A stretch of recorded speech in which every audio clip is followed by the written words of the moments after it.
बच्चों, कैसे हैं आप। मैं आशीष सर आपके लिए आपके साथ एक बार फिर से हाजिर हुआ हूं एक नई वीडियो के साथ, एक नई वर्कशीट जो है वर्कशीट नंबर 2। अगर हम इसकी डेट की बात करें तो ये है 17 सितंबर। क्लास की बात करें तो ये है क्लास 8 और सब्जेक्ट है हिंदी। चैप्टर है आपके लिए लाख की चूड़ियाँ। तो पूरी वीडियो आप ज़रूर देखिए। यहाँ पर आपको पूरी आज की जो क्लास की जो वर्कशीट है वो समझाई जाएगी, साथ में क्वेश्चन आंसर भी करवाए जाएंगे। तो वीडियो को लाइक कर दीजिए और हमारे चैनल को सब्सक्राइब करके बेल आइकन प्रेस कर लीजिए ताकि हर क्लास की वीडियो आप तक ज़रूर पहुँचे सबसे पहले। तो सबसे पहले यहाँ पर आप फॉर्मेलिटी बॉक्स बनाएंगे, ऊपर अपना नाम लिखेंगे, अपनी क्लास, अपना रोल नंबर, अपनी आईडी। तो ये सारा कुछ यहाँ पर आप फॉर्मेलिटीज़ पूरी करेंगे। उसके बाद यहाँ पर देखो एक चीज़ और करना आपको, जो भी आप कर रहे होंगे यहाँ पर अपने क्लास टीचर या सब्जेक्ट टीचर जो आपको हिंदी पढ़ाते हैं उनका नाम लिखेंगे। तो चलिए पूरी वीडियो देखें, आप समझेंगे। यहाँ पर हम लाख की चूड़ियाँ, जी हाँ, पिछले कार्यपत्रक में आपने देखा। मैं आपको नहीं एक्सप्लेन कर पाया, लेकिन आज के बाद आपको हर वर्कशीट हर क्लास की मिलेगी।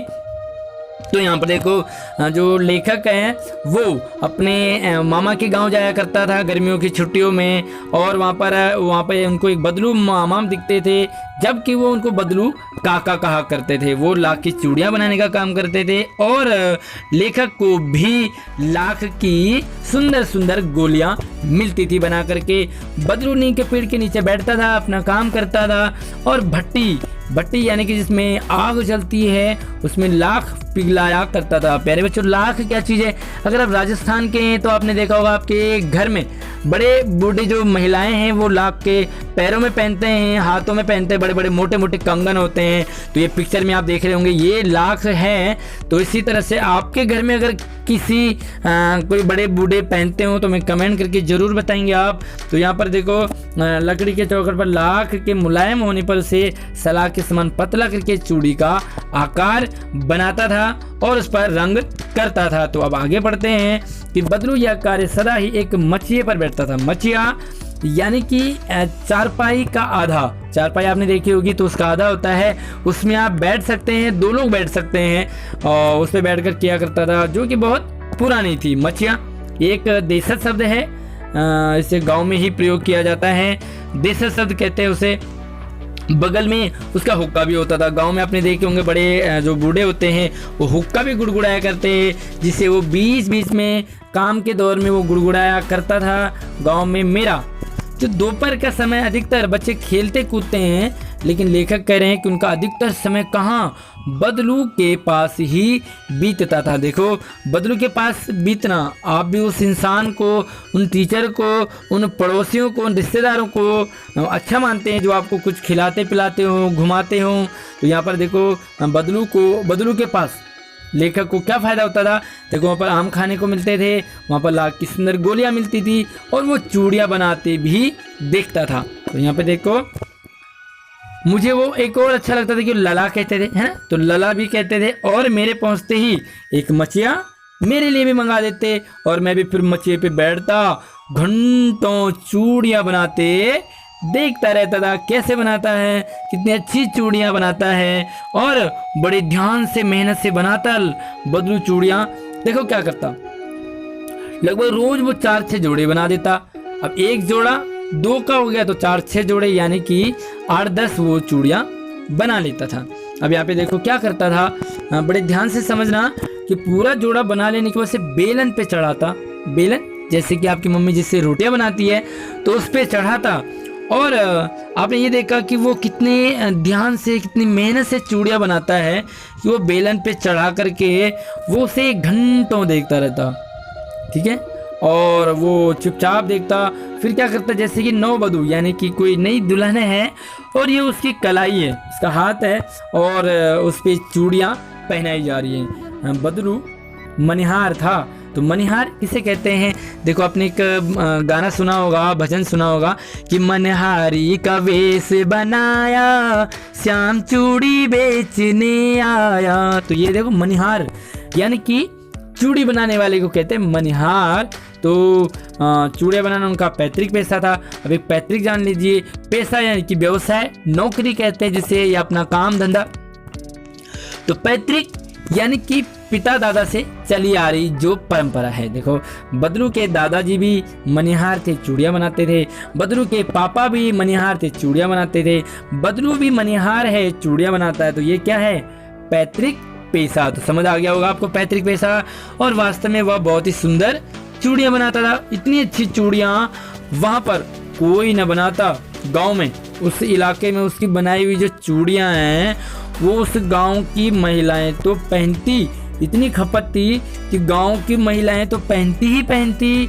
साथ में जो आसपास का गांव, देखो कोई काम अच्छा होता है तो आसपास में भी उसका प्रचार होता है। आप भी अगर कोई काम अच्छा करते हैं तो देखो उसका दूर दूर तक प्रचार होता है। अगर आप क्लास में बहुत अच्छा पढ़ते हो तो आपके सेक्शन में ही नहीं बल्कि आपका नाम दूसरे सेक्शन में, दूसरी क्लास में या पूरे स्कूल में नाम होता है। कोई अच्छी पेंटिंग कर दिया आपने, कोई अच्छा गाना गा दिया आपने, तो आपके अंदर कोई ऐसा टैलेंट जिसके कारण आप पूरे स्कूल में, सेक्शन, क्लास में फेमस हो गए हो, जरूर बताना। तो यहाँ पे देखो एक और चीज़ कि चूड़ियाँ तो ले जाते थे लोग, लेकिन वो पैसे में नहीं बेचता चूड़ियों को, यानी कि चूड़ियों से पैसे नहीं लेता। तो क्या करता? वस्तु विनिमय, यानी कि वस्तु विनिमय। देखो एक चीज़ देना, दूसरी चीज़ लेना। तो मतलब आजकल आप देखते होंगे कि आपने दिया 100 रुपये 50 रुपये का सामान ले लिया, लेकिन बदलू नहीं करता। बदलू ने लोगों को चूड़ियाँ दी, लोगों ने बदलू को, किसी ने अनाज दिया, किसी ने दाल दी, किसी ने सब्जी दे दी, किसी ने कुछ और दे दिया। तो बदलू ये वस्तु विनिमय। आप भी वस्तु विनिमय करते होंगे अपने पड़ोस में, उनको प्याज दे दिया, उनसे टमाटर ले लिया, उनसे चाय ले ली, उनको चीनी दे दी। तो इस तरह से आप भी जरूर करते होंगे। लोगों ने अनाज दे देते थे और चूड़ियाँ ले जाते थे। देखो एक चीज़, खास चीज़ कि बदलू स्वभाव से बहुत सीधा आदमी था। आपके आसपास के कोई बदलू हैं इस तरीके के? जरूर हमें कमेंट में बताइए। कभी उसे झगड़ते नहीं देखा, लेकिन हाँ झगड़ लेता था एक जगह। कहाँ? शादी विवाह। अगर शादी हो रही है तो बदलू अकड़ जाता था, जिद पकड़ लेता था। जिद पकड़ लेना यानी कि अपनी बात पर अड़ जाना, एक मुहावरा मान सकते हैं इसे, जिद पकड़ लेना। जिद पकड़ना तो अपनी बात पर अड़ जाना कि मुझे ये चीज़ चाहिए तो चाहिए।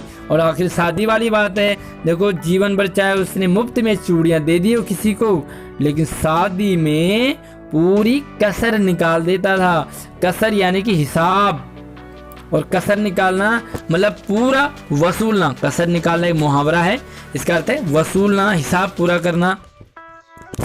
तो उसने साल भर अगर फ्री में दे दिया हो, सस्ते में दे दिया हो, लेकिन शादी के टाइम तो कहता था जी इतने लूँगा। और देखो आखिर सुहाग वाली बात है, सुहाग का जोड़ा तो बहुत ही एक सगुन माना जाता है, तो वो फिर जिद पकड़ लेता था। और लेखक कह रहे हैं कि यहाँ पर एक बार शादी हुई थी उसके मामा के गांव किसी लड़की की, तो जरा सी बात पर बिगड़ गया। कौन? बदलू। तो बिगड़ना, बात पर बिगड़ना मतलब गुस्सा हो जाना, और उसको मनाने में लोहे लग गए। ये लोहा लगना भी मुहावरा है, लोहे लगना मतलब बहुत मेहनत करना।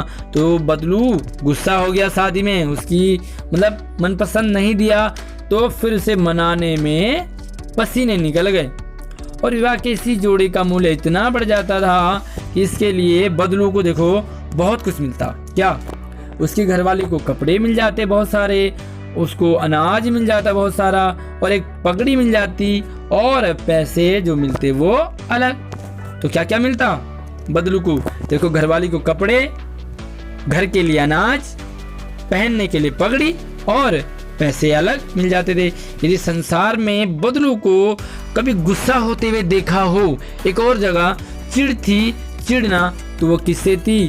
कांच की चूड़ियों से थी। अगर किसी स्त्री के हाथ में कांच की चूड़ी देख लेता तो उसे लगता कि मैं सबसे बड़ी दुश्मन मेरी यही औरत है। क्यों चिढ़ता था? क्योंकि देखो अगर आप मेरी वीडियो को लाइक नहीं करोगे, इतनी मेहनत से मैं आपके लिए वीडियो बना रहा हूँ, और आप वीडियो को लाइक नहीं करोगे, अपने दोस्तों को शेयर नहीं करोगे, हमारे चैनल को सब्सक्राइब नहीं करोगे, तो मुझे भी गुस्सा आएगा ना, आएगा ना। हाँ, आपको भी आता होगा इसी तरह से गुस्सा। तो यहाँ पर देखो बदलू भी बड़ी मेहनत से चूड़ियाँ बना रहा है, और अगर उसकी चूड़ियाँ ना खरीद के लोग लाख कांच की चूड़ियाँ खरीदे तो बदरू को गुस्सा आएगा ना। आप मेरी वीडियो नहीं देखोगे, आप किसी दूसरे की वीडियो देखोगे तो मुझे गुस्सा आएगा ना। हाँ, तो इसी तरह से। और देखो अंदर ही अंदर वो कुड़ जाता। अब कुड़ना मतलब गुस्सा होना, और कभी कभी तो 2-4 बातें भी सुना देता था। 2-4 बातें सुनाना भी एक मुहावरा है, इसका मतलब है भला बुरा सुना देना, कह देना। तो देखो ये है आपके लिए इस पार्ट का एक्सप्लेन व्याख्या करना। तो चलिए अब हम बात करते हैं पहले सवाल की तरफ। तो जरा सोच कर लिखिए कि आप अपने मित्रों, भाई बहन से भी वस्तु विनिमय करते होंगे। क्लास में आपने वस्तु विनिमय की होगी कई बार आपको क्या चाहिए होता है, आपको किताबें चाहिए तो आपने हिंदी की किताब दे दी, संस्कृत की ले ली। कई बार आपको पेन चाहिए तो आप किसी को पेन देते हो, उससे रबड़ ले लेते हो। इस तरह से आपने अपने पड़ोस में भी किया होगा वस्तु विनिमय। तो यही आपने लिखना है कि मैंने किस तरह वस्तु विनिमय किया। 2-4 उदाहरण दे दीजिए।